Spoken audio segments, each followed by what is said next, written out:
जी दोस्तों, बिस्मिल्लाहिर्रहमानिर्रहीम। Should we start from basic investment appraisal or be with the class and start from advanced, keeping in view the already attempted BFD? If you have already attempted BFD, then I would recommend that you go start with the class, and in the meantime you also keep on covering your previous lectures as well. class के साथ चलें आप, और आप यूँ रखें कि 70% 60% of the time you spend on this, 30-40% extra और एफर्ट करके पिछले जो लेक्चर्स रह गए हैं उनको भी साथ साथ रिवाइज करें. That is my recommendation.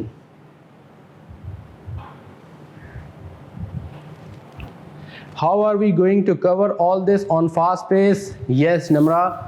I mean, हमें मेहनत तो करनी है, पेस भी हमने इंक्रीज़ करनी है. इसका तरीका सिर्फ there is no shortcut to hard work.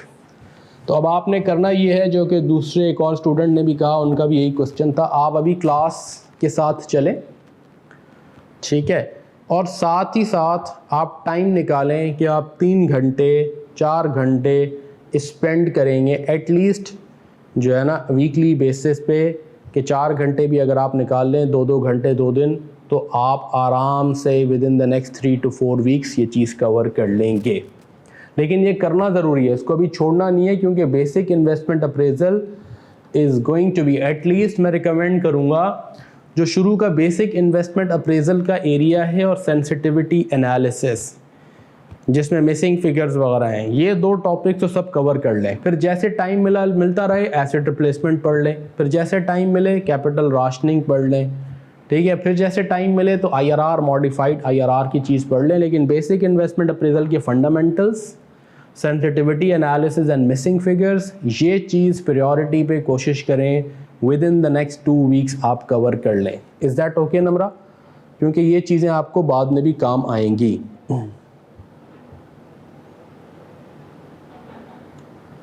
अच्छा जी, जी हाफिज साहब, I am answering, going to answer your question. Is this okay Namra and Khizr?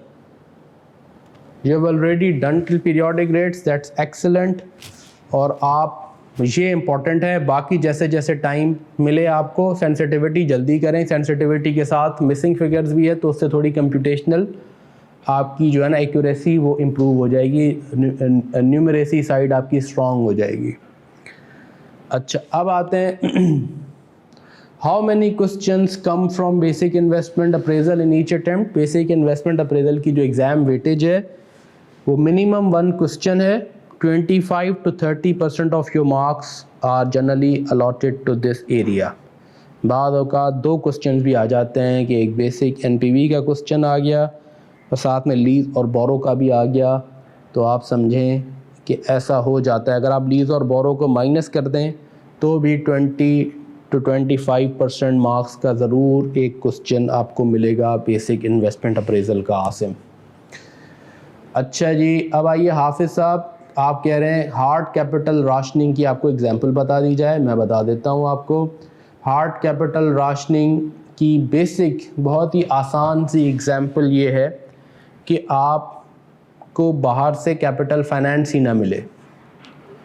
यानी फॉर एग्जांपल कि आप 2 तरह से कंपनीज़ के ऊपर एक अपना सेंट्रल बैंक की, बैंक्स की एक रेगुलेशन है जिन्हें प्रूडेंशियल रेगुलेशंस कहा जाता है. As per the prudential regulations एक सर्टेन अमाउंट तक की फाइनेंसिंग बैंक्स एक कंपनी को कर सकते हैं based on a certain DE ratio, right. आप सपोज़ करें कि आप उस DE रेशो को हिट कर चुके हैं तो मज़ीद फाइनेंसिंग आपको नहीं मिलेगी, या आपने वो हिट नहीं भी किया, ठीक है. अब आप फाइनेंसिंग लेना चाह रहे हैं बट आपके पास जो अवेलेबल सिक्योरिटी है वो बैंकर्स के लिए एक्सेप्टेबल नहीं है, तो उन्होंने कहा जी नहीं, हम आपकी इस कंपनी पे मज़ीद रिस्क नहीं लेंगे, हम आपको फाइनेंस नहीं दे रहे. That's an example of a hard capital rationing. Another example of hard capital rationing is कि आपने एक एक्सटर्नल लोन लिया हुआ है, उस लोन ने आपके ऊपर लिमिट लगा दी, जैसे लोन कॉवेनेंट कहते हैं, कि जी आप इससे ज़्यादा की फाइनेंसिंग नहीं रेस करेंगे, ये DE रेशो जो है ना आपने मेंटेन करना है, ठीक है. तो इस तरह की जब लिमिटेशंस बाहर से आपके ऊपर आ जाती हैं, that become an example of hard capital rationing. Is that okay Hafiz Sahab? Right. आजम साहब आपको मिल गया आपके क्वेश्चन का जवाब. डिविजिबल प्रोजेक्ट्स की एग्जांपल. हाफिज साहब डिविजिबल प्रोजेक्ट्स की हमने एक दो एग्जांपल्स रिकॉर्डेड लेक्चर्स में भी दी हैं, मैं यहाँ भी दे देता हूँ. टिपिकल डिविजिबल प्रोजेक्ट की एग्जांपल फ्रेंचाइज बिजनेस होता है, या लॉजिस्टिक्स में ये आपको समझना आसान हो जाता है. जैसे आपने एक कार रेंटल सर्विस का बिज़नेस शुरू करना है, ठीक है ना. आपने कहा जी मैं 10 सिटीज़ से स्टार्ट करूँगा, 200 गाड़ियाँ रेंट पे होंगी. अगर आपके पास पैसे नहीं हैं, you should not start with 200 vehicles at 10 cities. आप कह सकते हैं कि मैं 3 सिटीज़ से स्टार्ट करूँगा, 50 गाड़ियों से स्टार्ट करूँगा, you know. So this is quite a practical example of a divisible project जिसमें you can break it down into the investment into manageable portion. Similarly आपकी franchise business में ये होता है, जैसे retail outlets आपने खोलनी है, तो आपने initially सोचा कि जी मैं 20 branches या franchise outlets खोलूँगा और इन जगहों पे खोलूँगा. You don't have the required money, you can start with 3 or 4 prime and then you can expand gradually. This is also a clear example of a comparatively जो है आपकी divisible project. Is that okay? बेटा books की as such soft copy नहीं है, लेकिन जो soft copy जितने हैंडआउट्स इसमें हैं वो सारे हैंडआउट्स आपके पास सॉफ्ट कॉपी की फॉर्म में वो हर लेक्चर के साथ मौजूद हैं.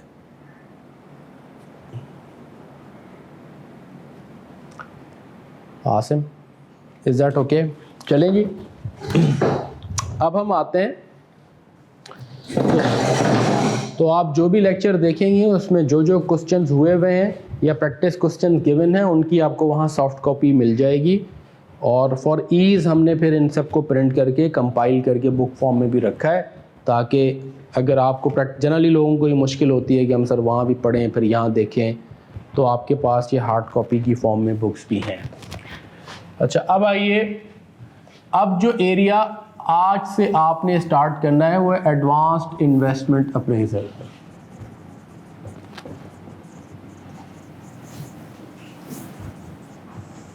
जो कि प्राइमरीली रिवॉल्व करता है around discount rate determination.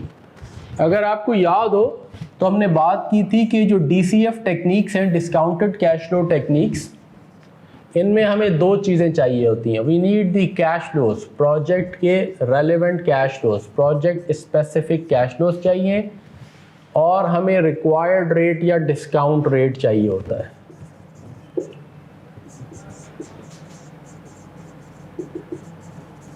Right. तो हमने कहा अगर हम कैश फ्लोज बनाना, कंप्यूट करना, कंपाइल करना सीख लें और हम discount rate, required rate determine करना सीख लें, तो डिस्काउंटेड कैश फ्लो टेक्निक्स हम सीख लेते हैं. इन्हीं को हम कहते हैं कलेक्टिवली NPV IRR. ये पूरा एरिया ये कैश फ्लो डिटर्मिनेशन कहलाता है. ये cash flow determination this is part of basic investment appraisal जो हम कर चुके. अगर आपको याद हो इन क्वेश्चंस में आपको गिवन होता था कि जी हमारा required rate is 10%, the cost of capital is 20%, the discount rate is 18%. ये जो डिस्काउंट रेट, रिक्वायर्ड रेट वगैरह जो आपको मिलता है तो वो नेचुरली कहीं से कंप्यूट होके आता है. राइट.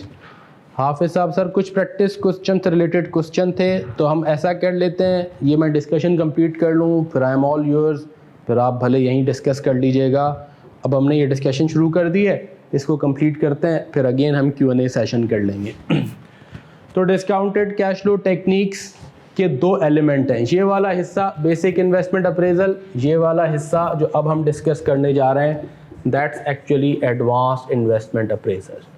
पूरा एडवांस इन्वेस्टमेंट अप्रेजल अल्टीमेटली घूम इसी के गिर्द रहा है, जिसके अंदर आप मुख्तलिफ टॉपिक्स, थ्योरीज, मॉडल्स पढ़ेंगे.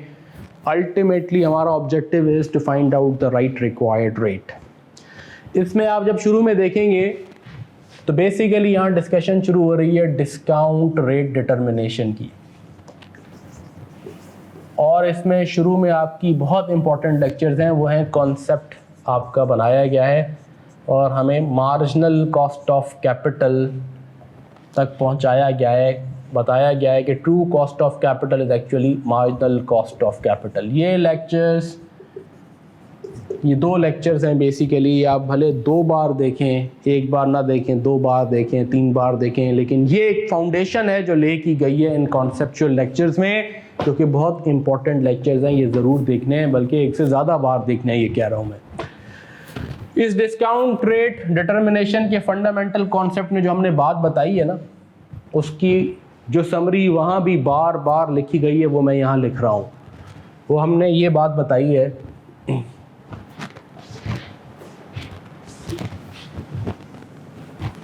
कि ये जो डिस्काउंट रेट है जो किसी भी कंपनी के लिए प्रोजेक्ट अप्रेजल के लिए यूज़ किया जाता है, ये बेसिकली लॉजिकली कंप्यूट किया गया एक नंबर है ना। It is calculated, it is determined based on a logical process. ये ऐसा नहीं होता कि किसी कंपनी के CFO या फाइनेंस मैनेजर के ख्वाब में आ गया कि मेरे प्रोजेक्ट का रिक्वायर्ड रेट ये है, but this requirement is actually calculated through a process.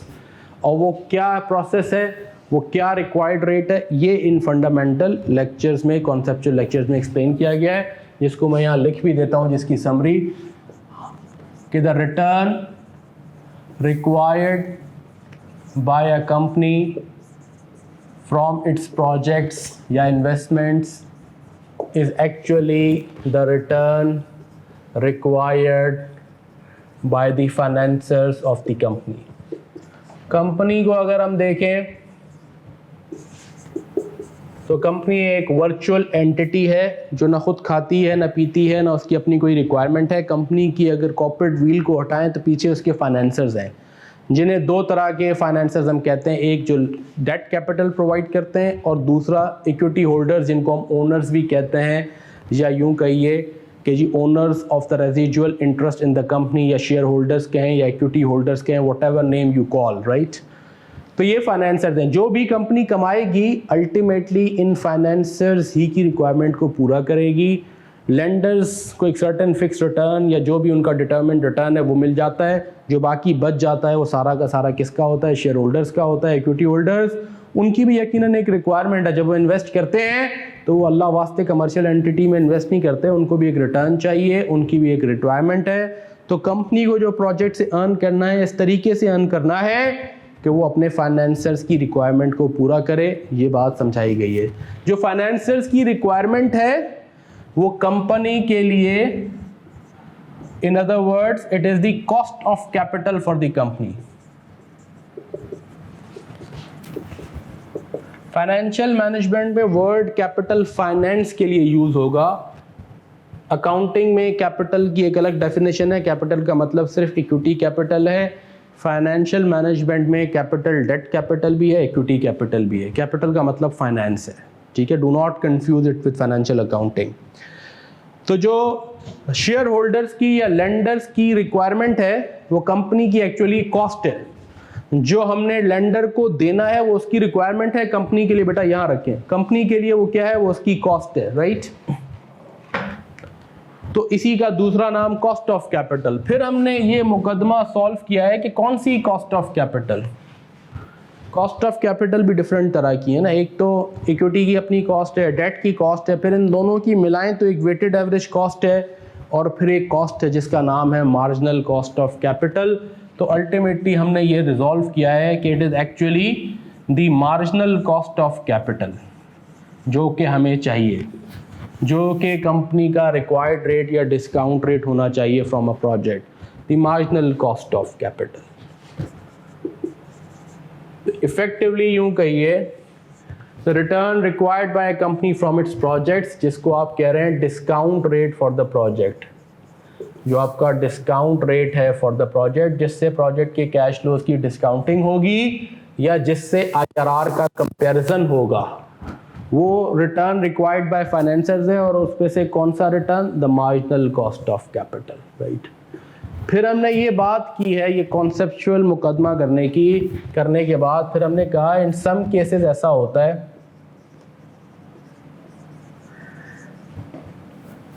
Your weighted average cost of capital, weighted average cost of capital WACC,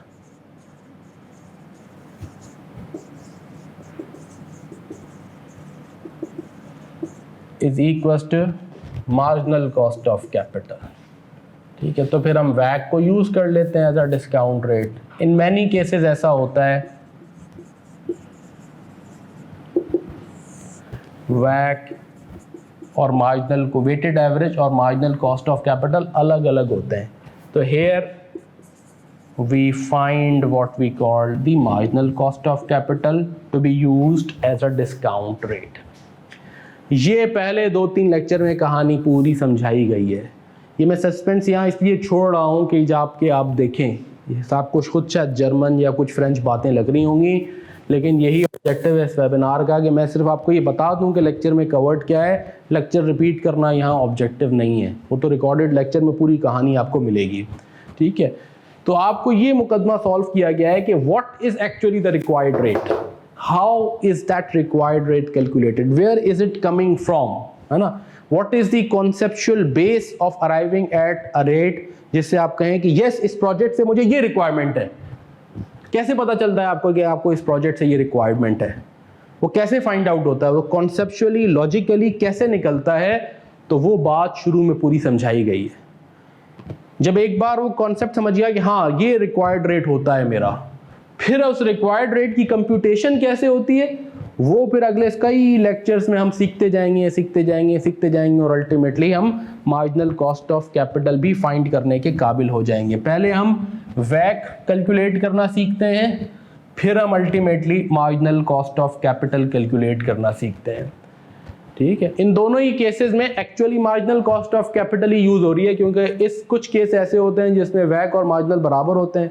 वो भी कौन से केस होते हैं वो भी हमने बाद में एक्सप्लेन किया है कि ये सिचुएशंस होंगी जिसमें वैक मार्जिनल कॉस्ट बराबर है, तो आप डायरेक्टली वैक यूज कर लें, क्योंकि वैक की कंप्यूटेशन कंपैरेटिवली आसान है।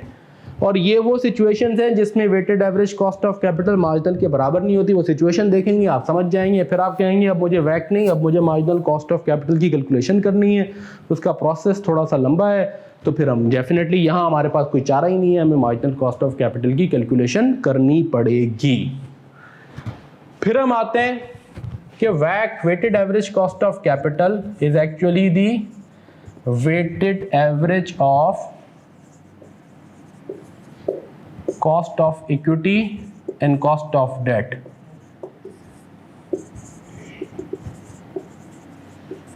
कॉस्ट ऑफ इक्विटी को हम KE से रिप्रेजेंट करते हैं, कॉस्ट ऑफ डेट को हम KD से करते हैं। और फिर वैक का ये फॉर्मूला होता है, ये अर्थमेटिक वेटेड एवरेज है, KE into E plus KD into D divide by E plus D, right. इस कॉन्सेप्चुअल डिस्कशन के बाद हम कंप्यूटेशन ऑफ वैक के प्रोसेस में गए हैं, और अगले 2-3 चैप्टर्स फिर उसी से मुताल्लिक हैं। बेटा इसकी वो तस्वीर लीजिए ताकि मैं इसको कुछ पोर्शन को मिटाऊं। यहाँ तक इसने कोई चीज़ नोट करनी है तो नोट भी कर लें।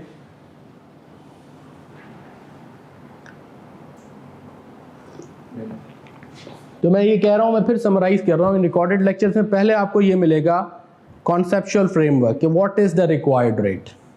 ठीक है ना, रिक्वायर्ड रेट कैसे कंप्यूट होता है, और फिर हमने यहाँ तक जो है ना कॉन्सेप्चुअली रिजॉल्व कर लिया कि your required rate is actually your cost of capital, और कॉस्ट ऑफ कैपिटल में से कौन सी cost of capital, the true cost of capital which is relevant for us is the marginal cost of capital. फिर हमने ये बात की है कि हमें मार्जिनल कॉस्ट ऑफ कैपिटल तक कैसे पहुँचें। कुछ केसेस में मार्जिनल और वेटेड एवरेज कॉस्ट बराबर है और कुछ में नहीं है। जिसमें बराबर है वहाँ वेटेड एवरेज को यूज़ किया जा सकता है because it is equal to marginal cost of capital. और बहुत सारे केसेस ऐसे आएंगे जिसमें हम वैक को यूज़ नहीं कर सकेंगे, तो वहाँ हम marginal cost of capital calculate करेंगे। फिर हमने ये डिस्कशन करने के बाद फिर एक्चुअली कैलकुलेशन शुरू होती हैं, क्योंकि जब तक ये कॉन्सेप्चुअल बेस आपको क्लियर नहीं होगा ना, तो आपको पूरी लॉजिकल आगे लेक्चर्स की सीक्वेंस ही समझ नहीं आएगी कि हम क्यों आगे अल्टीमेटली रिस्क एडजस्टेड वैक यानी मार्जिनल कॉस्ट तक पहुंचते हैं, है ना। तो वो ये पहले 2 लेक्चर्स आपका पूरा फाउंडेशन है जो बेस क्रिएट करते हैं फॉर द एंटायर जो कि एडवांस इन्वेस्टमेंट अप्रेजल की इमारत है जिस पे खड़ी होगी पूरी। फिर आपको लॉजिकली समझ में आएगा क्यों हम कैपिटल स्ट्रक्चर थ्योरीज पढ़ रहे हैं, क्यों हम रिस्क एंड रिटर्न थ्योरीज पढ़ रहे हैं। तो अब इस बेस के बाद हमने स्टार्ट किया डिस्कशन कंप्यूटेशन ऑफ वैक, और कंप्यूटेशन ऑफ वैक को हमने 3 हिस्सों में ब्रेक किया है एक्चुअली, क्योंकि वैक बताते खुद is just the weighted average, arithmetic weighted average of equity and debt capital की कॉस्ट, राइट। यानी यूं कहिए कि अगर मेरे पास इक्विटी कैपिटल है, इक्विटी है ई जिसकी मार्केट वैल्यू है 60 million, and I have got in my capital debt D which is 40 million, तो मेरे पास टोटल कैपिटल 100 मिलियन है, इक्विटी की कॉस्ट ऑफ कैपिटल है लेट से 18% और डेट की कॉस्ट ऑफ कैपिटल है लेट से 12%, तो मेरी वेटेड एवरेज कॉस्ट क्या होगी, is the weighted average of the two cost of capital, right. तो मैं कहूँगा अच्छा 60 into 18% plus 40 into 12% divided by 60 plus 40, calculate करें क्या फिगर आ गई, सब कैलकुलेट करें जो दोस्त ऑनलाइन भी हैं।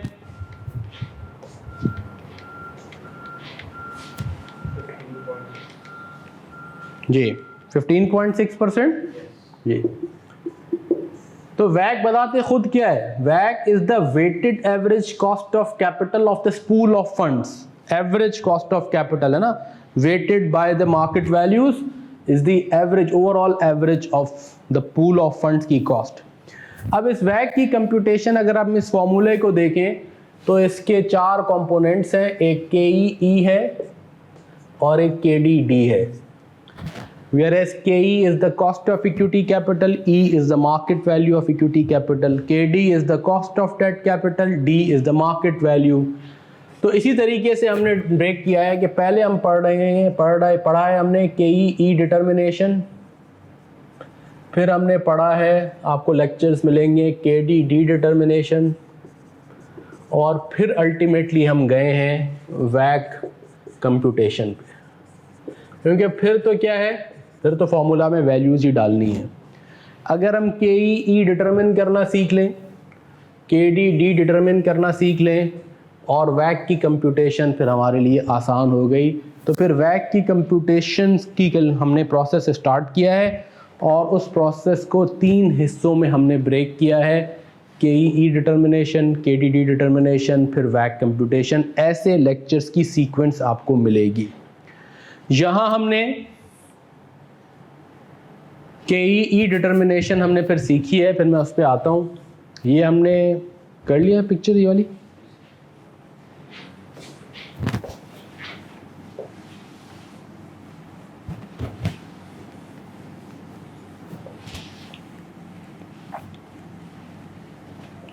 तो जैसे ही कॉन्सेप्चुअल फ्रेमवर्क के लेक्चर्स कंप्लीट करते हैं आप, तो फिर आप नेक्स्ट चैप्टर जिसमें जाते हैं, जिसके लेक्चर्स मिलेंगे आपको, वो है KE डिटर्मिनेशन। और हमने यहाँ KE डिटर्मिनेशन सीखी है via dividend valuation model, DVM।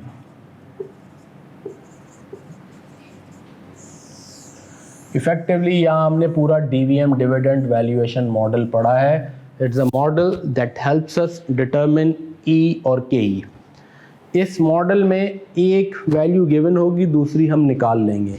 Given the value of equity we will find out the value of KE, given the value of KE we will find out the value of equity. इस dividend valuation model के 3 बच्चे हमने create किए हैं। पहले इसका पूरा conceptual framework हमने किया है। इस कॉन्सेप्चुअल फ्रेमवर्क के बाद पहले हमने इस मॉडल का कॉन्सेप्चुअल फ्रेमवर्क पढ़ा है, यूँ कह लें। फिर इस कंप्यूटेशनल पर्सपेक्टिव से फिर हमने इसे 3 हिस्सों में ब्रेक किया है और अच्छी खासी डिस्कशन की है। ये भी एग्जामिनर का एक फेवरेट मॉडल है जो कि बड़ा फ्रीक्वेंटली एग्जामिन होता है, ईदर डायरेक्टली, इस पे डायरेक्ट क्वेश्चंस भी आते हैं, और एज पार्ट ऑफ वैक कंप्यूटेशन।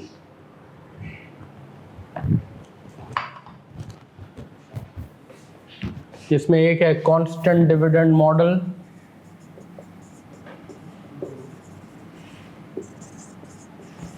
एक है डिविडेंड ग्रोथ मॉडल,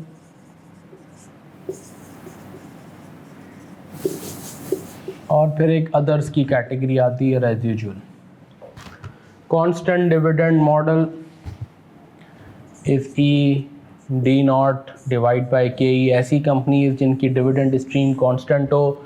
कौन सी ऐसी कंपनीज होती हैं, क्या ये फॉर्मूला है, इसकी डेरिवेशन क्या है, ये सारी बातें रिकॉर्डेड लेक्चर्स में हैं।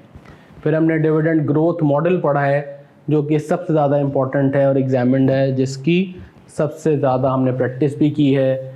Is D not 1+g divide by के ई माइनस जी, और इसी को D1 जो भी लिखा जाता है इस D1 डिवाइड बाई के ई माइनस जी, ठीक है ना।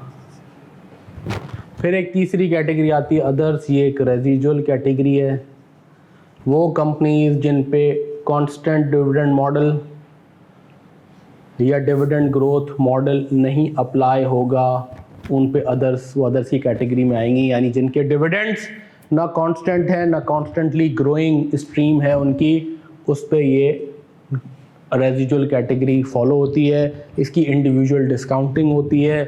ये ग्रोथ मॉडल क्या है, ये अदर्स की कैटेगरी क्या है, कांस्टेंट क्या है, ये सारा रिकॉर्डेड लेक्चर में है। ये फॉर्मूला ड्राइव कैसे हुआ है, किन कंपनीज पे एप्लीकेबल है, किस तरह के सिनेरियो में है, इसकी एप्लीकेशन कैसे होती है, इसमें ये डिफरेंट कंपोनेंट्स कैसे कैलकुलेट होते हैं, ये सारी प्रैक्टिस कराई गई है आपको, राइट। और उसके बाद फिर आपको ये अदर्स की कैटेगरी के भी क्वेश्चंस हैं, एक आध पास पेपर्स के क्वेश्चन भी कराए गए हैं, प्रैक्टिस क्वेश्चंस भी कराए गए हैं, तो काफ़ी सारी प्रैक्टिस आपको इसमें मिलेगी।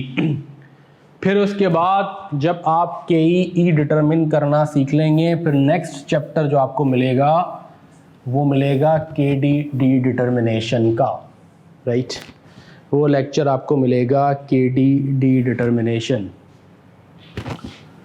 के डी डिटर्मिनेशन, राइट। उस के डी डिटर्मिनेशन के अंदर फिर हमने डेट को, इसका भी कॉन्सेप्चुअल फ्रेमवर्क कराया गया है कि किस तरह की डेट्स की हम बात कर रहे हैं, ठीक है। फिर हमने यहाँ भी डेट्स को 3 हिस्सों में कैलकुलेशन पर्सपेक्टिव से के डी डिटर्मिनेशन के लिए ब्रेक किया है। एक को हमने कहा है इररिडीमेबल डेट, एक को हमने कहा है रिडीमेबल डेट, और एक को हमने कहा है कन्वर्टेबल डेट। कोई मुझसे कह रहा था कि कन्वर्टेबल डेट के सर लेक्चर नहीं है, कन्वर्टेबल डेट का पूरा लेक्चर है, शायद उसकी लेबलिंग ठीक नहीं थी, तो वो हमने लेबल करके और उसकी सीक्वेंस में वो एंड में आ रहा था, उसे ऊपर कर दिया है हमने। कन्वर्टेबल डेट की पूरी डिस्कशन है। तो इस तरीके से हमने रिडीमेबल इररिडीमेबल, ये हम मज़ीद नेक्स्ट वेबिनार में भी डिस्कस करेंगे।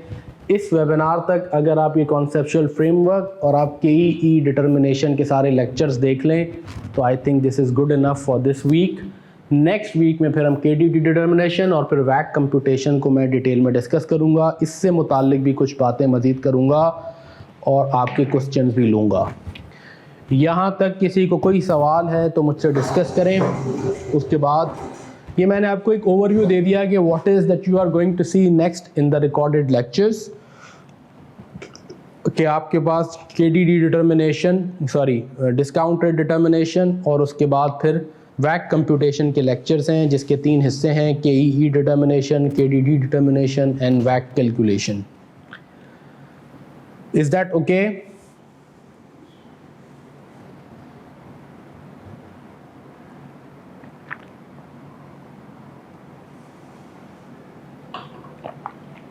दिस इज ओके, तो सब लोग लिखें ओके।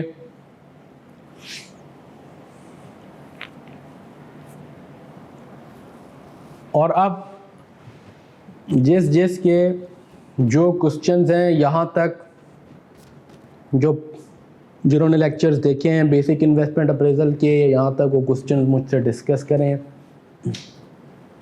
आपका कोई क्वेश्चन है आप भी करें। Yes my friend. जैसे कि इसमें कैपेम वगैरह हम इसमें नहीं करेंगे, कैपेम हम बाद में करेंगे। कैपेम हम करेंगे इसी एडवांस इन्वेस्टमेंट अप्रेजल में, इसी में करेंगे। इसके वैक कंप्यूटेशन के बाद फिर नेक्स्ट टॉपिक आएगा कैपिटल स्ट्रक्चर थ्योरीज, जिसमें ट्रेडिशनल थ्योरी और एमएम थ्योरी, फिर उसके बाद आएगा पोर्टफोलियो थ्योरी, फिर कैपेम, फिर कैपेम यूँ आएगा, सीएपीएम फिर आएगा। और कोई क्वेश्चन? अच्छा, जैसे बेसिक इन्वेस्टमेंट अप्रेजल की बुक थी, फिर ऐसे ही एडवांस इन्वेस्टमेंट अप्रेजल की भी एक अलग हैंड आउट बुक है जिसके अंदर इसके लेक्चर्स हैं। बेसिकली अब हम इन हैंड आउट्स को यूज़ करते हुए अपनी प्रैक्टिस करेंगे। जी, आप ये ले जाइए जो मेरे पास पड़ी है अभी, कोई मसला नहीं है, ये आप ये ले जाइए। चैप्टर नंबर, हाँ नंबर छोड़ दें, आप जाएंगे ना चैप्टर्स में, नंबर तो मुझे याद नहीं और नंबर हमें याद भी नहीं रखने। उसकी हेडिंग देख लें आप, हेडिंग से पता चल जाएगा। डिस्काउंट रेट डिटर्मिनेशन एक हेडिंग है, और उसके बाद जो है KEE डिटर्मिनेशन की आपको हेडिंग मिल जाएगी। नंबर को छोड़ दें आप। Shut decision and employ separation is covered, yes. Employ जो है ना, ये जो आपकी एक आध हमने इसमें पास पेपर्स में क्वेश्चंस आए हुए हैं आसिम, वो हमने यहाँ सॉल्व भी किए हैं। ये शट डिसीजन या restructuring decision, basic investment, depend करता है वो किस तरीके से पूछ रहा है। उसी क्वेश्चन को वो कहे कि इसकी NPV निकाल दें तो वो बेसिक इन्वेस्टमेंट अप्रेजल का हिस्सा है। उसी क्वेश्चन को ये कहे कि इसकी एडजस्टेड प्रेजेंट वैल्यू निकाल लें तो वो APV का टॉपिक है, वो एडवांस इन्वेस्टमेंट अप्रेजल में आएगा, लेकिन बहरहाल इन्वेस्टमेंट अप्रेजल का ही टॉपिक है। उसी को अगर वो M&A स्टाइल में पूछ ले, वो कहे कि अच्छा ये इसकी ये बंद होके या ये इस तरीके से चेंज होके ये फ़लाँ कंपनी इसको अक्वायर कर लेगी या इसमें मर्ज हो जाएगी, तो वो M&A में आ जाएगा। लेकिन इस तरह के जितने भी क्वेश्चंस हैं, जिस तरीके से एग्जामिन हुए हैं, वो हमने कवर किए हैं। जो M&A में आएगा वो M&A में कवर किया है, जो बेसिक इन्वेस्टमेंट अप्रेजल में आया हुआ है वो बेसिक इन्वेस्टमेंट में कवर किया है, जो एडवांस में आया हुआ है उसे एडवांस इन्वेस्टमेंट अप्रेजल में कवर किया है। Is that okay?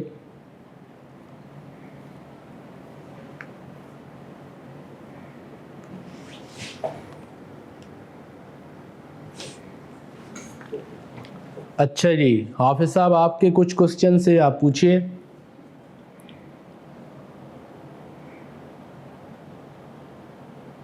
जैसे एक एयरलाइन की रीस्ट्रक्चरिंग का क्वेश्चन है, पास पेपर में भी आया हुआ है आपके, वो वहाँ हमने कवर किया है। ऐसे आपके एक दो रीस्ट्रक्चरिंग के M&A के अंदर क्वेश्चंस आए हुए हैं कि जी इतना पोर्शन इसका डिवीज़न का शट हो जाएगा या डिस्पोज हो जाएगा, इतनी कंपनी बाकी रहेगी, रीस्ट्रक्चर होगी, इतना हिस्सा क्लोज डाउन हो जाएगा, और बताइए कि M&A की स्कीम में ये कैसे फिर जो है ना ये मामला चलेगा। तो वो फिर हमने M&A के टॉपिक में कवर की हैं चीज़ें।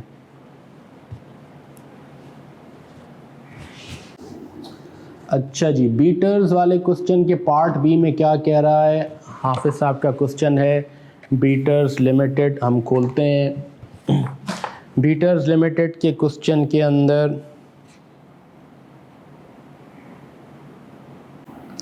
ये IRR के टॉपिक में क्वेश्चन नंबर 3 है जिसका ये हमसे सवाल कर रहे हैं, बीटर्स लिमिटेड। अच्छा, क्वेश्चन B मैं पढ़ देता हूँ, जो कि नेचुरली सॉल्यूशन में नहीं है, इसमें कैलकुलेशंस आपसे करवाई गई हैं।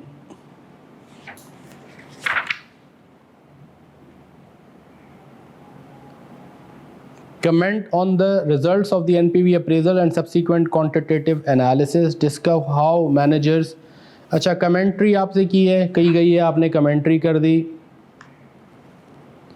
बल्कि पार्ट भी है इसमें NPV और सेंसिटिविटी एनालिसिस इसने पूछा है आपसे। Comment on the results of the NPV appraisal and subsequent quantitative analysis. Discuss how the managers might proceed to put themselves in a position to reach a decision on whether to go ahead with new product. Your discussion should include some consideration of the usefulness of the quantitative analysis already taken, जो आपने किया है, and how this might be extended. अच्छा, अगर आप देखें तो आपने इसमें सेंसिटिविटी एनालिसिस उसने आपसे जो generate zero NPV estimate the values of this, इस क्वेश्चन में NPV आपको दे दी, उसने मुख्तलिफ फैक्टर्स की सेंसिटिविटी आपसे कैलकुलेट करवाई, और उसके बाद दो फैक्टर्स की सेंसिटिविटी डिस्काउंट रेट की और एनुअल सेल्स वॉल्यूम की सेंसिटिविटी नहीं निकलवाई थी, वो उसने निकलवाई।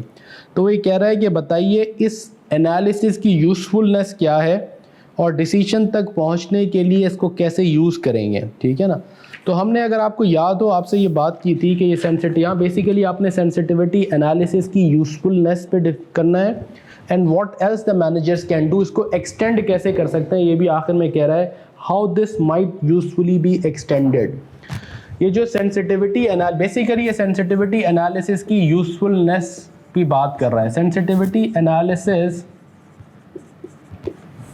में जो आपके पास फैक्टर्स इसके अंदर आए सेंसिटिविटी में, तो आपने ये आइडेंटिफाई करना है पहले कि ये सेंसिटिविटी एनालिसिस कैसे हेल्प करता है। It's a risk management tool, it helps you identify the most sensitive factors. और आपने इस पे कमेंट्री ये करनी है कि ये जो देखें द मोस्ट सेंसिटिव फैक्टर है, इसने आपको आइडेंटिफाई करके दिया, तो आपको चाहिए कि आप ये देखें कि क्या इसकी जो आपकी एस्टीमेट या फोरकास्ट है वो ठीक है या नहीं है। जैसे इसमें सेलिंग प्राइस काफ़ी सेंसिटिव थी, इनिशियल कॉस्ट काफ़ी सेंसिटिव है, ठीक है ना, 52 पे एनपीवी ज़ीरो हो जाती है, 50,000 पाउंड्स का जो है ना ये प्रोजेक्ट है, 53,000 पे तकरीबन, राइट। और ऐसे ही 20 पाउंड पर यूनिट की सेलिंग प्राइस है, 19.6 पे क्या हो जाती है, एनपीवी ज़ीरो हो जाती है। तो आपकी बेसिकली कमेंट्री इसके गिर्द घूमेगी कि इस एनालिसिस ने आपको सेंसिटिव फैक्टर्स आइडेंटिफाई कर दिए, जिसमें थोड़ी सी change can turn your project into a non profitable project, into a zero NPV, और इससे भी मज़ीद चेंज एडवर्स हो गई तो a negative NPV project, right. तो इसने आपको हेल्प ये किया है। अब ये एनालिसिस ऐसे हेल्प कर रहा है कि whether we go ahead with और नॉट, कि भाई आप ये देखें कि इन फैक्टर्स के अंदर कितनी वेरिएबिलिटी आपके पास की पॉसिबिलिटी क्या है। देखिए ना, अगर आप 19.6 हम कह रहे हैं तो सेलिंग प्राइस की सेंसिटिविटी परसेंटेज फॉर्म में क्या हो गई, 0.4%, 0.4 की change, 0.4 divide by 20 is hardly 2%, right. A 2% change in selling price can turn your NPV to zero, which is a very insignificant change, very small change, right? Can you live with that sensitivity, right? क्योंकि selling price में 5%, 10%, 15% की change, कोई competitor आ जाए, आपको price war में आप पड़ गए, है ना, ये बड़ा कॉमन है, ठीक है। तो अब ये वाली कमेंट्री आपने यहाँ करनी है एक डेटा से। पहले तो आप ये बताएंगे सेंसिटिविटी एनालिसिस कितना हेल्पफुल है। ये मार्क्स भी 11 मार्क्स का है, तो पहले तो सेंसिटिविटी एनालिसिस की यूटिलिटी आप बताएंगे, फिर आप इस डेटा में से निकालेंगे मोस्ट सेंसिटिव फैक्टर्स, उस पर कमेंट्री करेंगे कि जी 3,000 पाउंड 3 डिवाइड बाई 50,000 करें तो 6% की सिर्फ चेंज इन कॉस्ट में आ जाए इनिशियली, 2% की चेंज सेलिंग प्राइस में, it can turn NPV to zero.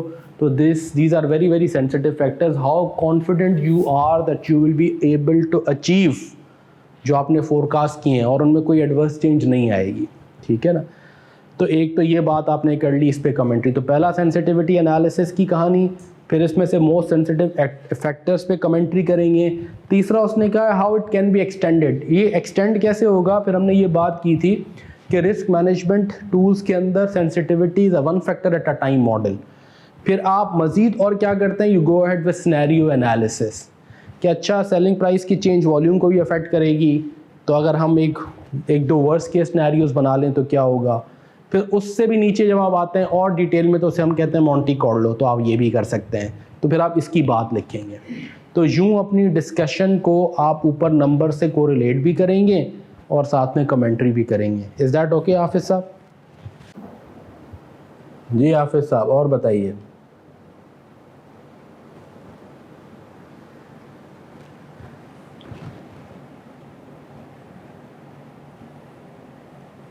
यहाँ तक ये वाली बात समझ में आ गई तो ओके लिखें, फिर नेक्स्ट क्वेश्चन पूछें।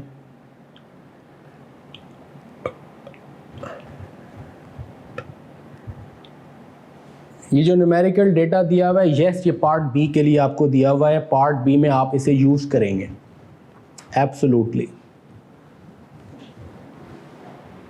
जो वर्टिकल फॉर्म दिया हुआ है, यस देखिए ना, इसमें इसने effectively value to generate zero NPV sensitivity तो निकाल के दी हुई है ना आपको सारे फैक्टर्स की, एक्सेप्ट फॉर द टू जिसकी उसने नीचे पूछी है, डिस्काउंट रेट और वॉल्यूम। वो ऊपर नहीं है, वो आपसे नीचे कैलकुलेट करवाई है 5 मार्क्स में, और फिर नीचे आपसे उसकी पूरी कमेंट्री मांगी गई है।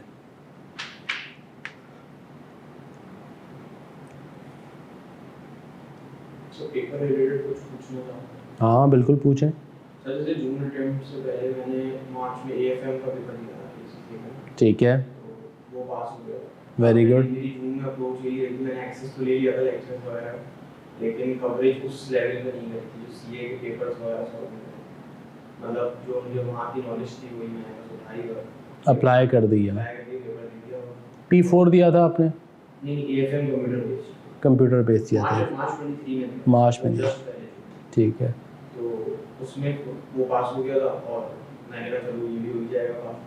तो उसमें जैसे कुछ चीज़ें हैं जैसे रियल ऑप्शंस की बातें, Monty Carlo simulation, margin deposit, ये सब यहाँ पे तो नहीं ना है, क्योंकि मैंने मॉन्टी कार्लो सिमुलेशन की कॉन्सेप्चुअल फ्रेमवर्क यहाँ है, ठीक है। ऑप्शंस का बेसिक है सारा यहाँ, ऑप्शन प्राइसिंग नहीं है यहाँ, पीसॉप ऑप्शन प्राइसिंग नहीं है, लेकिन ऑप्शंस की वैसे डिटेल्स, हेजिंग वाया ऑप्शंस, ये चीज़ें हैं यहाँ। यस सर, अगर हम सेल्स प्राइस 0 एनपीवी वाली ले, keeping all other factors constant, तो हमारी एनपीवी 0 आएगी ना? यस बिल्कुल आएगी। 0 एनपीवी वाली सेलिंग प्राइस अगर आप ले लें, 19.6 की सेलिंग प्राइस रह के रखें, और आप जो है ना 19.6 वाली सेलिंग प्राइस अगर आप रख के एनपीवी निकालेंगे, बाकी सारे फैक्टर्स वही ले लें, फिर बाकी 50,000 ले लें, 6, 5, 2 पाउंड, 6 ईयर्स ही ले लें, तो एनपीवी 0 हो जाएगी। इज़ दैट ओके हाफिज़ साहब? ये करके देख लीजिएगा भले आप। अच्छा नम्रा, जिन हैंडआउट का लिंक नहीं ऑपरेट कर रहा वो आप बता दें। निम्रा होती हैं वो ग्रुप में, निम्रा को मैसेज कर दें, और वो अगर कोई नहीं हो रहा तो वो बता दें, वो उसको ठीक कर देंगी। कुछ हैंडआउट्स वो दोबारा उसकी सीक्वेंसिंग ठीक करके लगा रही थी। अच्छा, risk free rate of interest, ये आपको पता चल जाएगा जब आप आगे बढ़ेंगे, CAPM वगैरह पढ़ेंगे। इस क्वेश्चन के लिए risk free rate of interest is it relevant for you?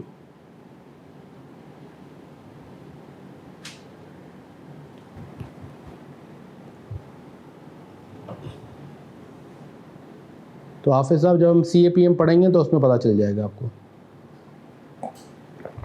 दिसंबर 23 में मैनुअल भी कर सकते हैं, और आप वो भी कर सकते हैं कंप्यूटर बेस्ड।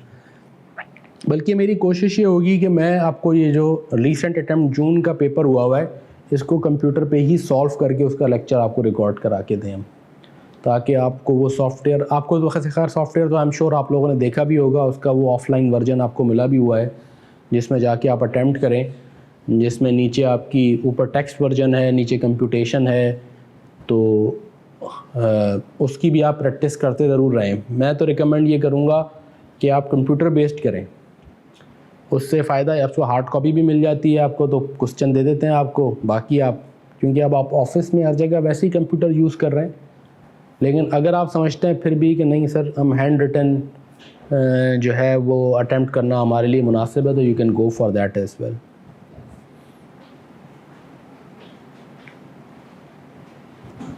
अच्छा, अब आइए हाफिज़ साहब का एक और क्वेश्चन है। प्रॉफिट PLC वाले क्वेश्चन में कैपिटल अलाउंसेस लास्ट ईयर के क्यों लिए हैं? हाँ, इसलिए कि प्रॉफिट PLC के क्वेश्चन में अगर आप चले जाएं तो उसमें एक सर्टेन, मैं खोल लेता हूँ, ये क्वेश्चन है एसेट रिप्लेसमेंट डिसीजन का क्वेश्चन 3, जिसका ये जिक्र कर रहे हैं, एसेट रिप्लेसमेंट डिसीजन क्वेश्चन 3 हाफिज़ साहब।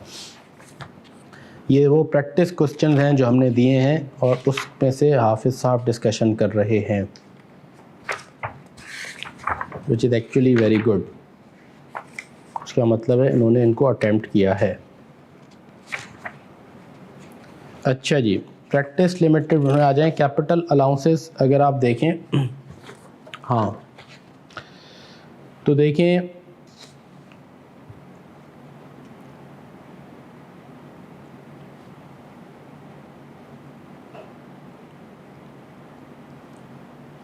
आपका क्वेश्चन है कैपिटल अलाउंसेस लास्ट ईयर के क्यों लिए हैं। देखिए, लास्ट ईयर का अगर आप कैपिटल अलाउंस ना भी लेना तो वो अल्टीमेटली पोर्शन कहाँ चला जाता है, वो चला जाएगा टैक्स लॉस का हिस्सा बन जाएगा। तो अगर आप कैपिटल अलाउंस लास्ट ईयर का नहीं लें तो इफेक्टिवली वो टैक्स गेन और लॉस ही है। तो कैपिटल अलाउंस कहें या टैक्स गेन और लॉस कहें, बात एक ही है। Are you getting what I am saying?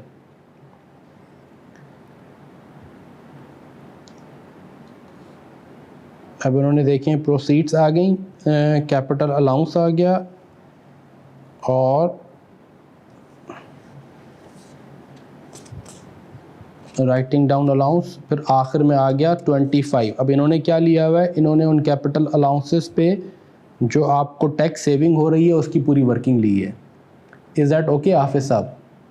Last year में अगर आप नहीं लेंगे तो उतने ही पोर्शन से टैक्स गेन और लॉस की फिगर आपकी बढ़ जाएगी। हाँ दैट्स ओके। अगर क्वेश्चन कह रहा है एक्सेप्ट लास्ट ईयर तो भी इट्स ओके। आप देखें बेसिकली तो आप ना लें भले,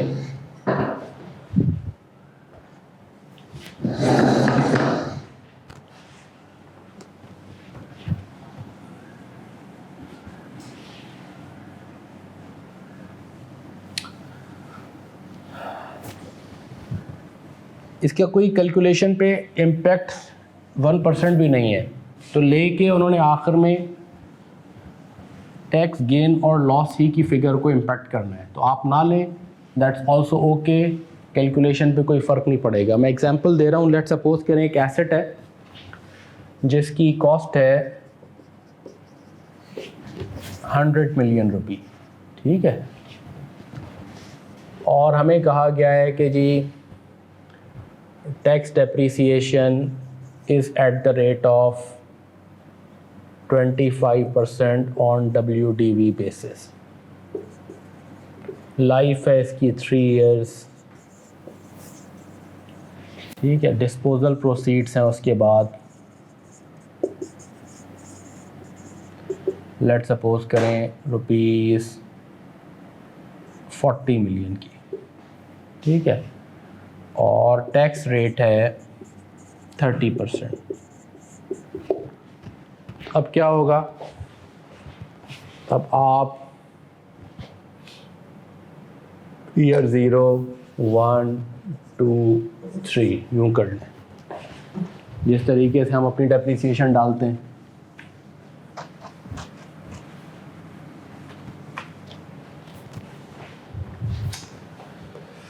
हम कहेंगे ईयर 1 में tax depreciation, tax related 2 impact आएंगे, डेप्रिसिएशन और गेन और लॉस।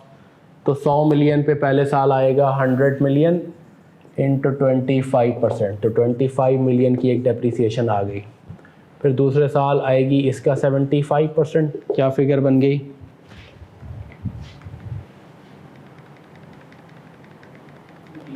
बेटा BFT की ऑफलाइन एग्ज़ाम जो वर्जन है वो सॉफ्टवेयर का, वो तो ICAP से आपको मिलेगा। मैं ये कह रहा था कि मैं आपको उस सॉफ्टवेयर पे कोशिश करूँगा कि पिछली अटैम्प्ट का क्वेश्चन सॉल्व करके आपके लिए लेक्चर रिकॉर्ड करा दूँ। 25 इंटू 0.75 इज़ 18.75। अब आप तीसरे साल आ जाएं, इसका 75% क्या बन गया जी? 14.1, 14.1 राइट। फिर आएगा टैक्स गेन और लॉस। अब ये टैक्स गेन और लॉस जब आप निकालेंगे तो कैसे निकालेंगे? आप कहेंगे अच्छा disposal proceeds rupees in million 40, फिर आप कहेंगे less tax WDV। Tax WDV कैसे आएगी? 100, 1 माइनस 25% पावर 3, 3 बार डेप्रिशिएट हो चुका है ये। तो ये क्या बन गया? 42.2, ऐसे ही है। तो आप कहेंगे टैक्स लॉस आ गया कितना? 2.2।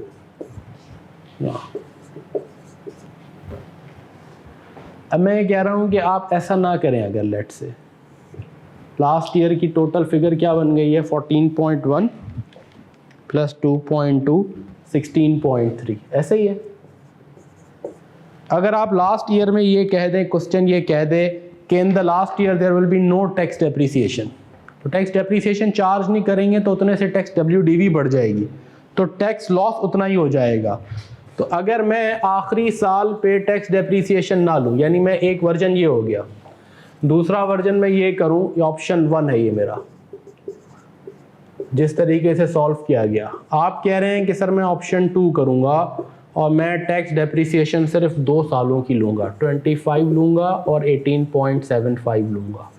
तो फिर यहाँ मेरा टैक्स लॉस क्या बनेगा? फिर मैं कहूँगा डिस्पोजल प्रोसीड्स मेरी 40, फिर मैं कहूँगा टैक्स WDV। जब मैं टैक्स WDV कैलकुलेट करूँगा तो 101 माइनस 25 पावर 2 करूँगा। अब 2 बार डेप्रिसिएशन चार्ज हुई है, राइट?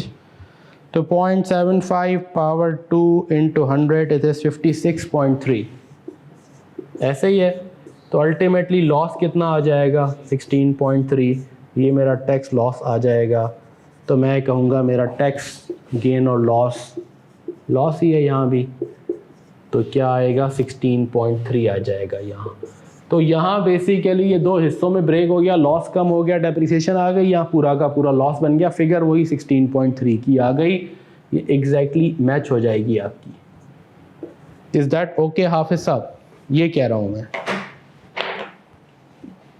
तो आपको वर्डिंग्स के हवाले से ये करना है, that's also okay. Anything else?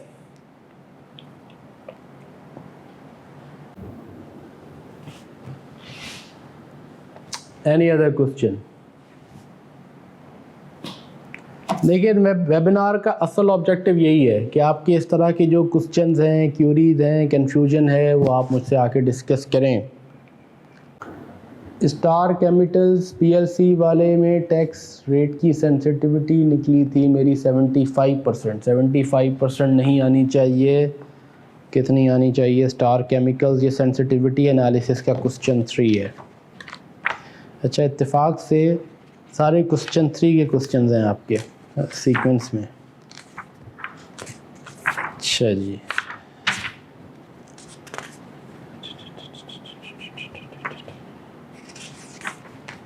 Star chemical sensitivity of tax rate आनी चाहिए आपके पास 63 या 64%। ठीक है, तो हमने जो आपसे कहा है, आप उस तरह, इन्होंने तो मिसिंग फिगर स्टाइल में किया है, हमने आपसे कहा है कि आप टैक्स रेट की सेंसिटिविटी निकालें बिल्कुल ऐसे ही जैसे कि बाकी फैक्टर्स की सेंसिटिविटी निकलती है। लेकिन उसमें बहुत ज़रूरी है कि आप ने ये जो टैक्स डेप्रिसिएशन पे अलग से टैक्स सेविंग वगैरह ना ली हुई है, वो ली हुई है तो टैक्स के कैश फ्लोज में उसे आप ऐड करेंगे। यानी मैं ये कह रहा हूँ टैक्स रेट की सेंसिटिविटी जब आप निकालेंगे तो it should be equal to NPV divided by PV of tax cash flows. जितने भी टैक्स के कैश फ्लोज हैं आपके, उन सबको उठाएंगे 0, 1, 2, 3, 4। तो जो टैक्स की कैश फ्लोज हैं, टैक्स सेविंग्स या पेमेंट्स, राइट, वो आप सारे उठाएंगे। अगर आपने tax saving on tax depreciation अलग से ली हुई है, वो भी इसमें डालें, on tax depreciation and gain and loss, या कैपिटल अलाउंस जिसे कहते हैं,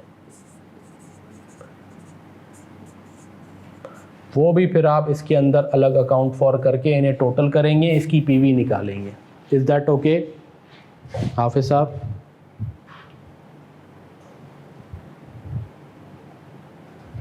जी बिल्कुल, वर्किंग शेयर कीजिए आप।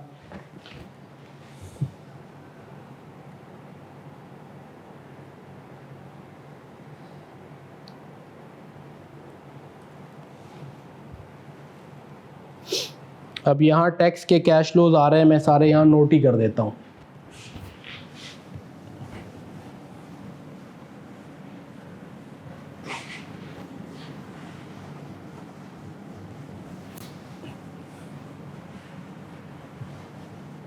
हम अज्यूम कर लेते हैं इसी क्वेश्चन की ही वर्किंग के हिसाब से चलते हैं,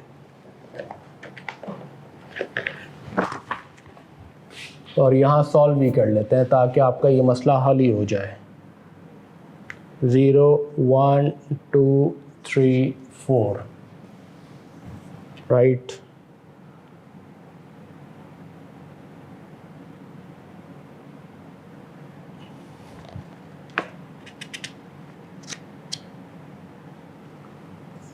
Pound and millions.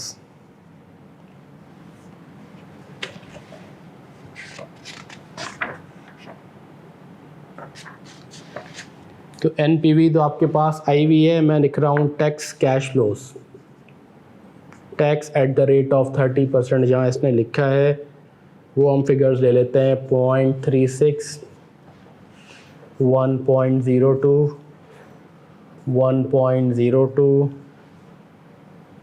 0.36, राइट। फिर हम आ जाते हैं, अच्छा, tax saved on capital allowances,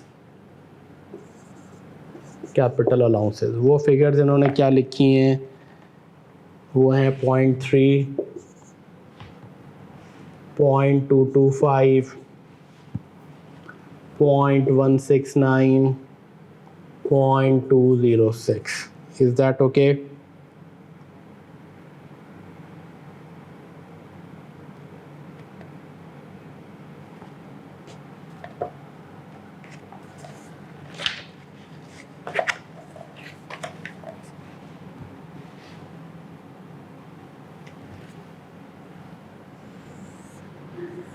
ज़रा नेट कैश फ्लोज बनाइए।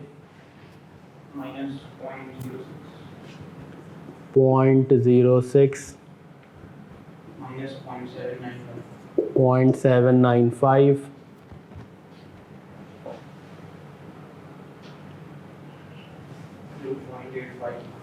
0.851,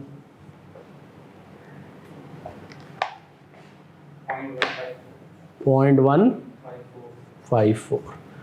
इनकी डिस्काउंटिंग कीजिए, इनकी प्रेजेंट वैल्यू निकालिए, पीवी निकालिए एट द रेट ऑफ, जो डिस्काउंट रेट है 15%, क्या फिगर बनती है? ये हाफिज साहब आपके पास क्या आई है?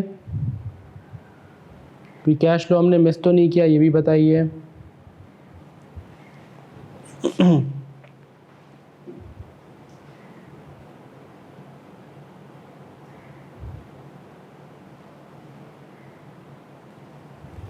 वन 1.3 ऐसा ही है। अब 1.3, एनपीवी कितनी है हमारे पास? 1.4 इस क्वेश्चन में लिखी हुई है इन्होंने, उसी को उठाते हैं 1.47, 1.47 मिलियन की एनपीवी है हमारी। पीवी ऑफ टैक्स कितनी आ गई? ये PV of tax cash flows वो आ गई 1.3। इसको डिवाइड करें इससे, क्या परसेंटेज आ गई? 1.47 डिवाइड बाय 1.3 इज़ 113%। 113% की एडवर्स चेंज यानी इंक्रीज, राइट। तो 113% की एडवर्स चेंज का मतलब existing 30% rate, right, into 1 plus 113%, तो क्या फिगर बन गई? यानी 1 प्लस 1.113, 2.113 इंटू 30 करें आप तो 63.4%, राइट, का रेट हो जाए। तो एग्जैक्टली यही उसने भी निकाला है, इसने 63% निकाला है जो क्वेश्चन में आ रहा है हाफिज साहब। स्टार केमिकल्स इसने उस तरीके से निकाला है, मिसिंग फिगर्स करके, एक्स वैक्स रख के, और हम कह रहे हैं कि आप इतनी कॉम्प्लेक्स वर्किंग में ना जाएं, आपके पास जब फार्मूला मौजूद है तो आप वो फार्मूला यूज़ करें। Is that okay Hafiz Sahab? ये 63 जो आया है ये आ गई अब आपके पास। इसने भी एक्चुअली 63.9 समथिंग किया है शायद, और हमने 63.4 है, तो ठीक है, इतने पॉइंट्स का फ़र्क इज़ ओके। वो क्वेश्चन कह रहा है any increase greater than 63% is going to turn my NPV to 0. Tax saving on loss on disposal, तो बेटा ये कैपिटल अलाउंसेस में उसने शामिल की हुई है सारी। जब वो कैपिटल अलाउंसेस की वर्किंग करता है तो उसके अंदर डेप्रिसिएशन और गेन और लॉस दोनों की उसने इसके अंदर फिगर्स डाली हुई है। आप जब अपनी वर्किंग करते हैं तो उसमें अलग अलग करते हैं, तो मैंने जो फिगर्स क्वेश्चन से उठाई है उसमें वो शामिल है, इट इंक्लूड्स इट। बेटा इसकी पिक्चर लीजिए और ग्रुप पे डाल दीजिए।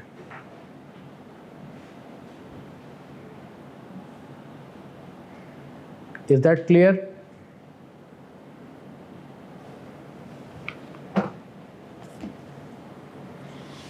Right. Anything else, हाफिज साहब? अच्छा आसिम, आप नंबर कह रहे थे बेटा, मेरा नंबर तो वैसे ही अवेलेबल है, मैं ग्रुप में भी हूँ।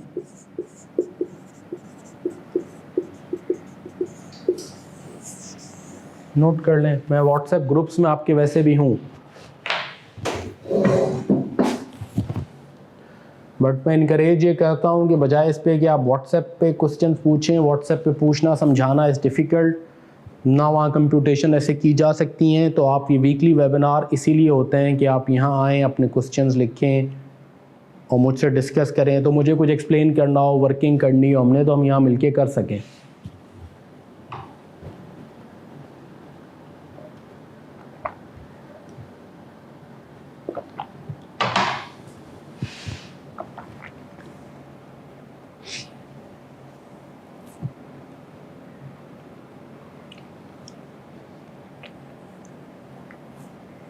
Right. So if there are no further questions, so we can close today's webinar. अच्छा आ जाएं, हाफिज साहब का एक और क्वेश्चन है वाइट गारमेंट्स वाले क्वेश्चन में 4 इयर्स वाले रिप्लेसमेंट में रीसेल वैल्यू 4 इयर्स वाली क्यों नहीं ली?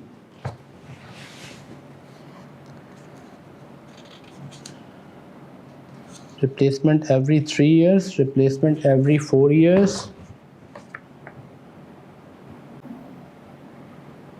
हाफिज साहब ये बताइए कि कौन सी वर्किंग में आप ये कह रहे हैं कि नहीं ली?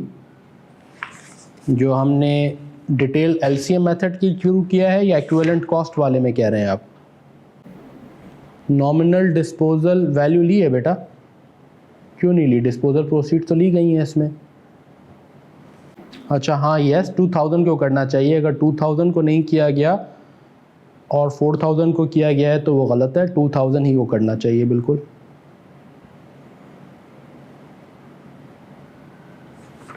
क्योंकि 4 मिलियन है एवरी 3 years के बाद और 2 मिलियन बन जाती है एवरी 4 years के बाद। बिल्कुल ठीक है। तो 2431 की फिगर लेनी चाहिए।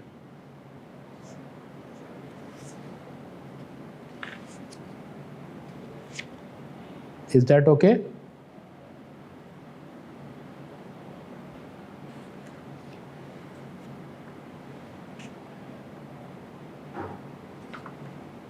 जी आप लेंगे 2431,